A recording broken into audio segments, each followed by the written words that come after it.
Hey there, friend. I'm Chunk Trafficander, and in this series, I want to cover what UV mapping is, why we use it, and then cover the essential techniques that you need to know.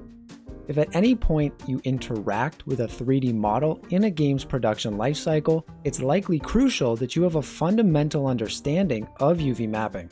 Even if you're not the one developing the maps yourself, chances are that if you're watching this trailer, you're at the very least aware of UV maps, but that isn't a requirement for this course, and is actually where we start this series, by looking at what UV maps are and why we use them for games.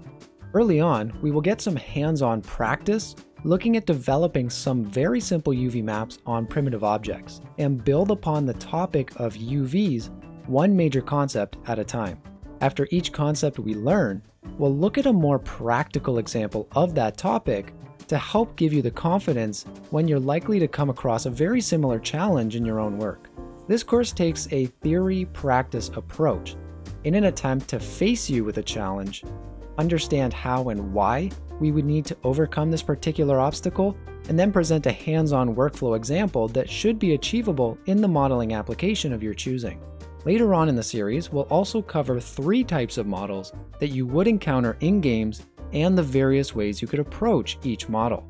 We'll look at developing UV maps for hard surface assets, organic assets, and finally we'll briefly cover environmental assets, which offer an interesting and new challenge of their own.